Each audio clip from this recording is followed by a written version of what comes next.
हाँ भाई। Good morning. तो बधाई हो सबको।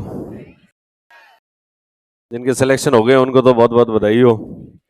और जिनके नहीं हुए हैं उनको ज्यादा बधाई तो क्या, वो दुखी हुआ होगा उन्हें तो। और दुख तो होता ही है। इतनी मेहनत करते हैं तो उसके बाद भी सिलेक्शन जिसका नहीं हो तो उसको दुख तो होना ही है। पर दुख का फिर क्या करें इस दुख का। हम्म। इस दुख को और ज्यादा हावी होने दें या इस दुख से कोई और नई ऊर्जा निकालें। नई ऊर्जा निकलनी चाहिए। भाई इतने करीब अगर पहुंच गए हैं, बहुत सारे लोग हैं जो कट ऑफ के करीब थे और फिर भी उनका नहीं हुआ किसी कुछ कारणों से। तो नहीं हुआ तो उनको बहुत ज़्यादा निराश होने की ज़रूरत नहीं है। और ये जो भी आपने मेहनत की है, मेहनत कभी भी वेस्ट नहीं जाती। मेहनत हमेशा जो है वो अपन को और आगे बढ़ने के लिए मतलब ये है कि भाई वहां तक पहुंचे नहीं है, बस बस उससे थोड़ा सा पहले रह गए। थोड़ा सा और मेहनत कर लेते, थोड़ा सा और अपनी किस्मत साथ दे देती तो शायद जो है क्लियर हो जाते। ठीक है, वैसे तो क्लियर अच्छे से ही होना चाहिए था। जो कट ऑफ है उससे बहुत ही ज्यादा जो है नंबर ऊपर रहनी चाहिए थी। तो ये तो एक्सपेक्टेड था कि कट ऑफ जो है ऊपर जाएगी, इतनी चली जाएगी।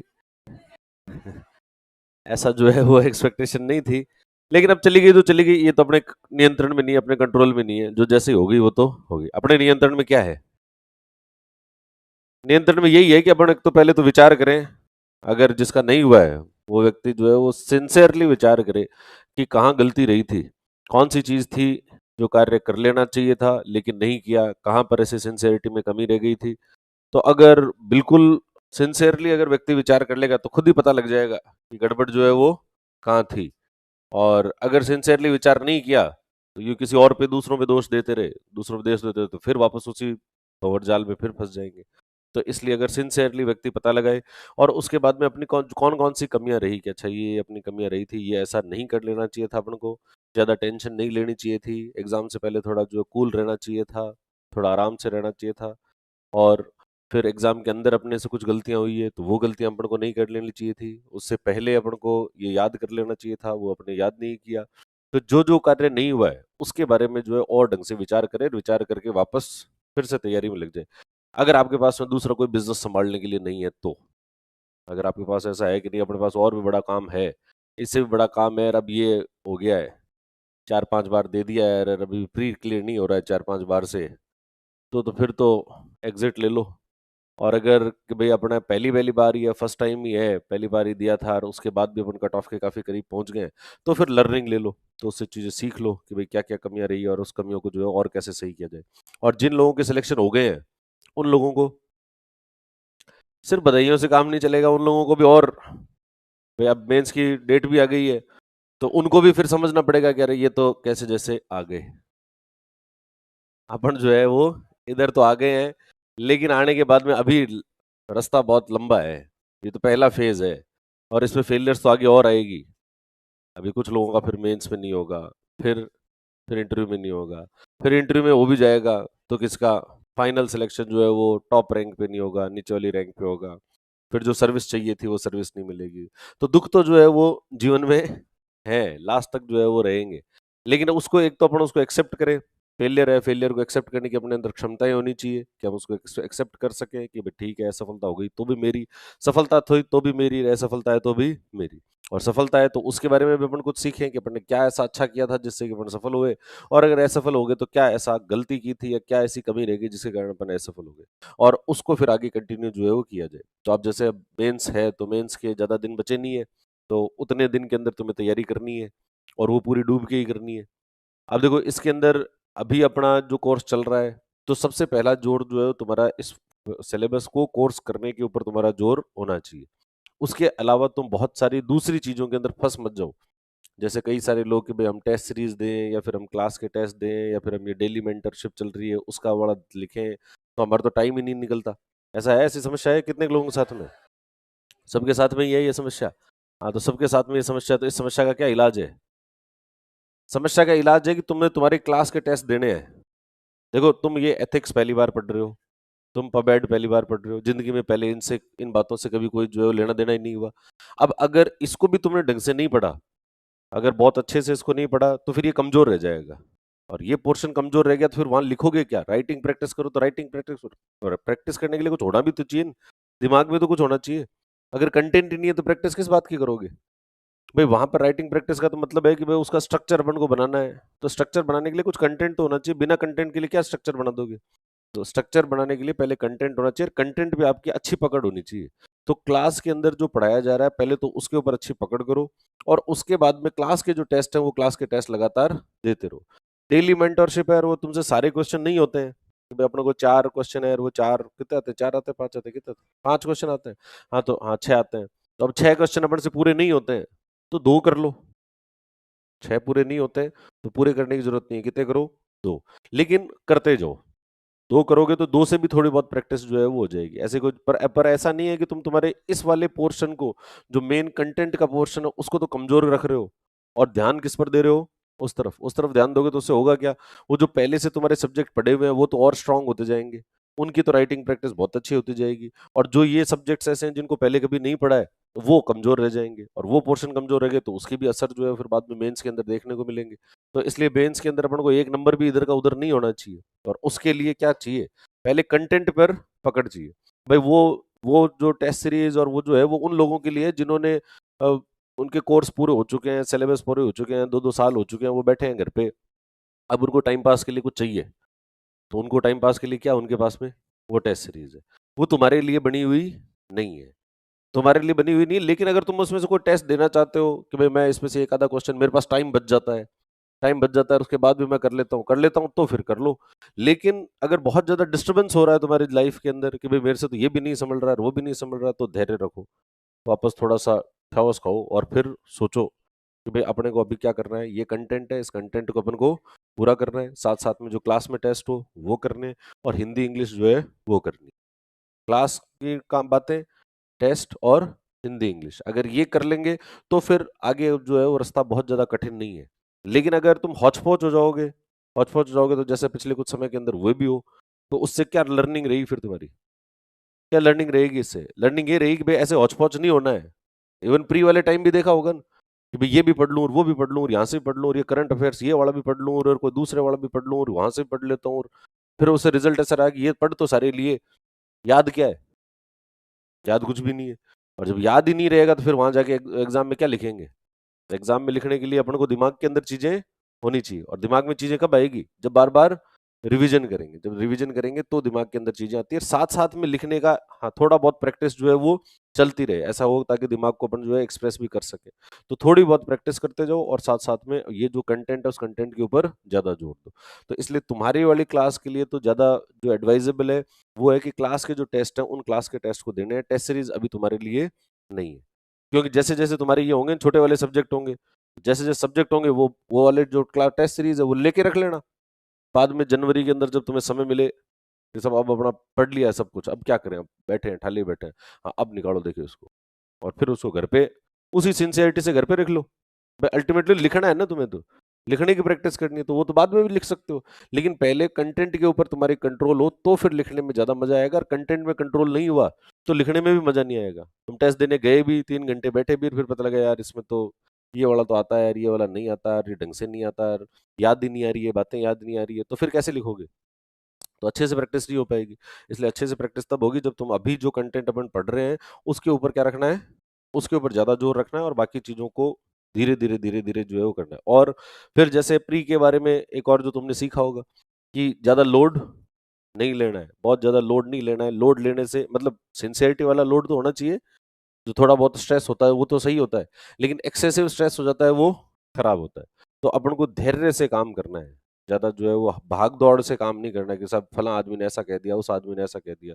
लोग तो कुछ ना कुछ कहते रहेंगे। अभी अभी तुम इस व्यापार में आए हो, अभी देखो चीजें क्या क्या होगी। अभी लोग ऐसे कहेंगे कि नहीं नहीं नहीं वो तो एग्जाम की डेट तो आगे खिसक रही है, और अभी तो ये कट ऑफ वापस रिवाइज हो रही है, कोर्ट में चले गए हैं कुछ लोग, और ऐसा कुछ होने वाला है और वैसा कुछ होने वाला है। एक एक समानांतर दुनिया चलेगी, उस समानांतर दुनिया में ध्यान नहीं देना है। जब तक आरपीएस से आपको खुद कुछ आके ना कह दे तब तक किसी बात को स्वीकार नहीं करना है। मतलब ऐसे हो कि जब तो फाइनल हो ही चुका है कि एग्जाम नहीं होने वाला है, एग्जाम तो आगे खिसकने वाला है, तो साहब जिस दिन आरपीएससी कह देगी मैं मान लूंगा। जब तक आरपीएससी नहीं मैं कहेगी तब तक अपने लिए डेट क्या है? 27 और 28 ही डेट जो है वो है, और उसके अलावा और दूसरी किसी चीज के ऊपर अब उससे पहले अपन को ध्यान देने की आवश्यकता नहीं है, क्योंकि मार्केट के अंदर ऐसे बहुत सारे लोग हैं जिनका काम क्या है, ये अफवाहें फैलाना ही काम है। जो नए लोग हैं उनको डिस्ट्रैक्ट करना, उनका अफवाहें फैलाना, यही उनका काम है। तो उनके उस काम में अपन साधन ना बन जाए। वो तो साधन बनाना चाहते हैं, लो देखो इसको भी थोड़ा इधर उधर तो करें, देखिए तो वो तो डिस्ट्रैक्ट करना चाहेंगे, दुनिया तो आपको डिस्ट्रैक्ट, वो जगत की चूंचू है। वो जगत की चूंचू जो है आपको क्या करनी पड़ेगी, सहन, इग्नोर करो उसको, या तो वो कह दिया तो ठीक है कह दिया, पर अपने का ध्यान अपना सिर्फ, और इसमें इतने तुम उलझे हुए हो तो तुम्हें दूसरी बात के अंदर टाइम कहाँ है, अभी तो दूसरी तरफ ध्यान देने के लिए समय ही नहीं है तुम्हारे पास में। समय जो है पूर्ण रूप से इसी में लगाओ। बीच के अंदर भी अगर समय मिलता है 10 मिनट 20 मिनट का, अगर ब्रेक मिलता है तो ब्रेक के अंदर भी कोशिश करो कि तुम जो है वो रिवाइज करो, हिंदी इंग्लिश को पढ़ो, एक दूसरे से जो है पूछो। भाई अगर ऐसा लगता है कि भाई यहाँ पर भीड़ ज्यादा है और उस भीड़ के अंदर जो है वो आवाज आती रहती है, तो क्या करूँ, अकेले तो मैं पढ़ ही नहीं पाता हूँ, कंसंट्रेशन नहीं होता है, तो पड़ोसी को कह दो कि ले तो मैं तेरे को पर्यायवाची सुना देता हूँ, ये मेरे से 10 पर्यायवाची है, ये सुन ले। या फिर मैं तेरे को जो है इंग्लिश के 10 वर्ड सुना देता हूँ, तो इंग्लिश के 10 वर्ड्स, कोई ईडियम्स, कोई जो जो चीज तुम याद कर रहे हो वो एक दूसरे को सुनाते रहो, और सुनाते रहोगे तो धीरे धीरे याद हो जाएगी। और 3 लोगों का 4 लोगों का ग्रुप बन गया और एक दूसरे को सुना रहे हो, तो धीरे धीरे धीरे तुम्हें पता लगेगा यार कई सारी चीजें तो अपन ने ब्रेक ब्रेक में ही सल्टा दी। लोग तो ब्रेक ले रहे थे और अपन ने ब्रेक के अंदर जो है बड़ा जंप ले लिया, तो ब्रेक नहीं हुआ, वो अब तुम्हारा जंप हो गया, क्योंकि उसके अंदर भी तुम काफी काम कर सकते हो। बाहर गए फटाफट वापस अंदर आ जाओ, वापस अंदर आकर, पर ये सिंसेरिटी होनी चाहिए, पर मुझे पता है सिंसेरिटी होगी नहीं। बाहर जाओगे उसके बाद तुम्हारा मन करेगा कि बाहर ही बैठे हैं क्या सही है, अंदर जाके क्या पर्यायवाची, कितने दिन हो गए पर्यायवाची करते हुए। तो इसलिए वो अपने आप पर कंट्रोल रखना, वो अपनी इंद्रियों को कंट्रोल रखकर वापस आना, वापस आकर फिर से अपना काम शुरू करना, ये करने के लिए आपको खुद को कंट्रोल, ये तो खुद को ही करना पड़ेगा। और ये फिर अगर नहीं करोगे तो फिर बाद में मेंस का रिजल्ट आएगा, फिर कहोगे कि साहब वो तो नहीं हुआ, अब क्या करें। तो ये जब सिंसेरिटी नहीं रखी थी, जब कहा था पढ़ने के लिए तब नहीं पढ़ा, तो फिर उसके परिणाम तो आएंगे, और परिणाम अपन को भुगतने ही पड़ेंगे, और भुगतने का अपने स्वीकार करने पड़ेंगे। जैसा है वैसा है, अब हुआ तो हुआ, नहीं हुआ तो नहीं हुआ। संघर्ष पथ पर जो भी मिले, यह भी सही और वह भी सही, जो है वो यही है, और उसको स्वीकार करना ही पड़ेगा, और अपने पास ऑप्शन क्या है। तो इसलिए अब जो है वो अब थोड़े और सिंसेरिटी से, अब थोड़े और सीरियस होकर कार्य जो है वो करो। और क्या है, क्या रहेगी अब तुम्हारी बात। हिंदी इंग्लिश नहीं हुई है F3 F4 में, हो जाएगी तो। इंग्लिश का सुपड़ा ही साफ है।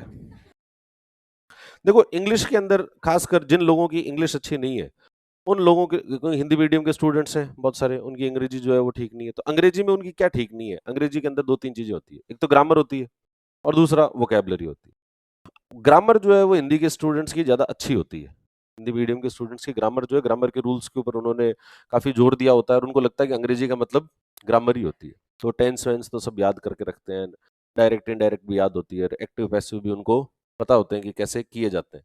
लेकिन दिक्कत आती है वोकेबलरी में, कि भाई इज एम आर तो तुम्हें पता है, लेकिन ये लगाए किसके, इसके आगे पीछे भी तो कुछ होने चाहिए ना। दिक्कत वो है कि वो, ये तो मुझे पता है कि इज कहाँ लगेगा, एम कहाँ लगेगा, आर कहाँ लगेगा, लेकिन ये किसके लगाऊं मैं। तो वो क्या है, वो वोकेबलरी अपनी उतनी स्ट्रांग नहीं है, तो वोकेबलरी को स्ट्रांग करो। और वोकेबलरी कौन सी स्ट्रांग करनी है, अब ऐसा नहीं है वोकेबलरी के लिए कोई कई सारी वोकैब की किताबें आती है, तो तुम अगर सिर्फ एक वोकैब की किताबें पढ़ने लगोगे तो वो नहीं, जो हमारी जनरल यूज में आती है, ऐसी वोकेबलरी जो कि जनरल यूज में आती है, उसको अपन को स्ट्रांग करना है। अब उसके लिए क्या करो, कोई भी आप बुक ले लो, ये जैसे 10th के अंदर 12th में जो चलती है ना अंग्रेजी की पासबुक वगैरह, कुछ पढ़ी होगी कोई, तो ऐसी कोई भी लाभ ले लो, सिंपल किताब, ठीक है, कोई बहुत ज्यादा एडवांस लेवल की नहीं, बिल्कुल सिंपल किताब लो, हर किताब के पीछे जो है वो कुछ वन वर्ड्स लिखे होते हैं, कुछ सिंपल वोकेबलरी जो है वो लिखी होती है, और उस वोकेबलरी को तुम याद कर लो, याद करो, और याद करके डेली जो आप भाषा के अंदर यूज कर रहे हो, एक दूसरे से यूज कर रहे हो, तो बात करते समय उसी का प्रयोग करो। और जब बात करते टाइम अपन बार बार अंग्रेजी के शब्दों को प्रयोग करने लगेंगे, तो वो शब्द अपन को क्लिक भी कर जाएंगे। वरना तो क्या होता है कि अपन ने एक साथ रट लिए सारे, तो अपन को क्लिक नहीं करते हैं, कि जब मैं लिख रहा था तो मेरे दिमाग में फ्लो नहीं आया उसका, उस आंसर आंसर तो लिख रहा हूँ, लेकिन उसके अंदर वो जो माइंड के अंदर जैसा आना चाहिए फटाफट, तो वैसा नहीं आ रहा, तो वो कब आएगा, जब अपन बातचीत के अंदर यूज करेंगे। तो इंग्लिश में कन्वर्सेशन नहीं कर रहे हैं, पर इंग्लिश में तो करते ही हैं, हिंदी के साथ साथ अंग्रेजी के शब्द तो अपन यूज करते ही हैं, तो भाई इंग्लिश के शब्द जो है वो यूज कर लो। क्लास के अंदर पढ़ाते हैं अपन तो बाइलिंगुअल है अपना, तो वैसे भी हिंदी में भी बोल रहे हैं और इंग्लिश में भी, तो उस समय इंग्लिश के वर्ड कैच कर लो कि अच्छा यार ये भी कोई इंग्लिश का वर्ड होता है। कोई दुविधा, दुविधा के लिए डिलेमा यूज करते हैं, तो अच्छा यार ये दुविधा को डिलेमा कहते हैं। अब आगे से कभी कोई बात होगी तो क्या कहूंगा मैं, डिलेमा ही कहूंगा। अब दुविधा नाम के शब्द को थोड़े दिन साइड में रख दिया जाएगा। कोई बात हो कि यार क्या करूं, आगे यूपीएससी की तैयारी करूं फिर से आरएसी करूं, डिलेमा में हूं, दुविधा में नहीं हूँ, किसमें हूँ, डिलेमा में हूँ। तब ऐसे कई सारे शब्द आते रहते हैं अंग्रेजी के अंदर जो है वो, तो सुबह शाम ये जो 8 घंटे है उसके अंदर हिंदी भी बात चल रही है और इंग्लिश भी चल रही है, तो उसे एक वर्ड कैच कर लो ना। ये तो तुम्हारी स्मार्टनेस होनी चाहिए कि हाँ ये वर्ड है यार, ये वर्ड अच्छा लग रहा है, तो ये और लिख लिया साथ में, खुद वाले तो लिख ही लिया, वरना तो क्या तुम हिंदी वाले लिख लेते हो और फिर इंतजार करते हो, हाँ बताओ देंगे वापस। तो इंतजार करना नहीं होता है उस समय। स्मार्ट आदमी जो होता है वो क्या करता है, वो देखता है यार ये दूसरी भी नॉलेज ही आ रही है, लेकिन ये कौन से शब्दों में आ रही है, अंग्रेजी में आ रही है, अंग्रेजी में आ रही है, तो इसके अंदर अपन को कौन कौन से इंपॉर्टेंट वर्ड लग रहे हैं, कोई अलग सा अच्छा लग रहा है, अच्छा लग रहा है तो इसको लिखो फटाफट, अपने साइड के अंदर लिख लोगे तो आपकी वोकेबलरी स्ट्रांग हो जाएगी, और वोकेबलरी स्ट्रांग हो गई तो इंग्लिश अपने आप स्ट्रांग हो जाएगी। इंग्लिश के अंदर और क्या ही नहीं है। और हिंदी वालों जिनकी इंग्लिश अच्छी है उनके लिए हिंदी के लिए एडवाइजेबल है कि आप अपनी हिंदी को अच्छा करो। और हिंदी भी अच्छा कैसे करोगे, हिंदी के अंदर भी वोकेबलरी होनी चाहिए, हिंदी की वोकेबलरी अच्छी हो, मात्रा की अशुद्धियां जो है वो नहीं होनी चाहिए, तो और उसके लिए भी बार बार जो शब्द है वो शब्द को आप पकड़ो और पकड़ कर उसको यूज करने की कोशिशें जो है वो करो, तो वो भी अच्छी हो जाएगी। तो अंग्रेजी के अंदर ये, और क्या है, जिनका प्री नहीं है उनको बैच चेंज करना चाहिए। बैच चेंज करके कहाँ जाओगे तुम, क्या क्या चेंज करोगे, कोई बैच वैच चेंज नहीं करना है। जो चीज चल रही है तुम्हें सबसे पहले अपना कोर्स पूरा करना है, कि अपना जो क्लास है, क्लासेस के अंदर जितना जितना चल रहा है वो पढ़ो, घर जाओ वापस रिवाइज करो, वापस पढ़ो। पढ़ने के अलावा अपने पास में ऑप्शन क्या है, तो बैच चेंज कर लूंगा तो मैं यहाँ नहीं, फिर वही भटकना हो गया फिर तो। अब तक इतना पढ़ लिया तो तुम, ऐसा नहीं है प्री क्लियर नहीं हुआ तो इसका मतलब कुछ ही नहीं हुआ है। तो जीवन के अंदर तुम एक एक्सपीरियंस हो गया, तुम वहां तक उस कट ऑफ के आसपास तो पहुंचे ही हो, और आसपास पहुंचे हो तो बस ये है कि भाई सफलता से थोड़े कदम कम हो, पूर्ण रूप से नहीं पहुंचे, थोड़े से कम पहुंचे, लेकिन थोड़े तो पहुंचे ही हो, ऐसा थोड़ी कुछ अचीव नहीं किया है। तो अचीव तो किया ही है, लेकिन अपन को अब और ज्यादा मेहनत की जरूरत है, जो अब अगली बार कर लेंगे। और फिर अब ऐसा होगा कि जो बाउंस बैक करेंगे तो फिर पूरा ही कर लेंगे। मतलब जिंदगी क्या है आगे तो डिसाइड करेगी, प्रकृति डिसाइड करेगी, पिक्चर तो भी बाकी है कि आगे क्या होने वाला है, किसने देखा है क्या होने वाला है। ये क्या पता इस बार प्री नहीं हुआ है और अगली बार अब इस बात को ऐसे ठान के बैठ जाए कि ना ऐसा कैसे नहीं हुआ, मेरा प्री नहीं हुआ, इतनी हिम्मत आरपीएससी की, आत्मसम्मान को जो है ललकार दिया है। अब देखो, अब मैं बताता हूँ आरपीएससी को क्या, मैं क्या चीज हूँ, और फिर तुम तुम्हारा दम दिखा दो और फिर फर्स्ट रैंक के लिए आना। फिर बाकी जो जिनके अभी सिलेक्शन हो गए वो कोई अलाइड सर्विसेज में रहेंगे और तुम जो है वो आरएस बने घूमोगे। तो जीवन तो आगे है, भविष्य के अंदर, भविष्य किसने देखा है क्या है यार क्या नहीं है। ऐसे सफलता असफलता थोड़ी होती है कोई। कॉलेज फाइनल ईयर चल रहा है और प्री हो गया है, बताओ क्या करें, क्या क्या करें मेंस की तैयारी करो और क्या करोगे। फाइनल ईयर अभी खत्म नहीं हुआ है तो अभी मेंस लिखो अभी तो, और क्या करोगे, अभी तो मेंस की तैयारी करो। ऑप्शन अपने पास में, ऐसे थोड़ी है कि मेरा तो प्री फाइनल ईयर हो गया, प्री हो गया, अब मैं क्या करूं, तो मेंस की नहीं करूंगा मैं, ये तो कोई ऑप्शन नहीं हुआ ना। ऑप्शन क्या है, मेंस की तैयारी करना ही ऑप्शन है, और उसके साथ में हो गया तो ठीक है, नहीं हुआ तो भी ठीक है। तैयारी करने के अलावा और कोई दूसरा ऑप्शन जो है वो है नहीं। तो इसलिए जहां जहां पर जिन जिनका नहीं भी हुआ है उनको कंटिन्यू करना चाहिए, जिनका हो गया है उनको भी कंटिन्यू करना चाहिए। मेहनत के अलावा अपने पास में और कुछ करने के लिए है नहीं। अपने पास में ऐसा कोई बड़ा बिजनेस अपना छूटा हुआ नहीं है जिसको अपन जाके संभाल लें। अपने पास में ऑप्शन क्या है, विकल्प क्या है, मैंने तुम्हें बताया था पहले, वो जो कार्य मेरे नियंत्रण में है वो मैं करूं, जो कार्य नियंत्रण में है, वो नहीं करूं। और अब नियंत्रण में क्या है, पढ़ना ही है। पढ़ने के अलावा और अपने नियंत्रण में कुछ नहीं है। रिजल्ट ऐसा क्यों आ गया यार, ये क्यों, अब ये मेरे कंट्रोल में थोड़ी है। कट ऑफ ज्यादा क्यों चली गई, चली गई चली गई, ये अपने कंट्रोल में नहीं है ना, ये तो हो गया।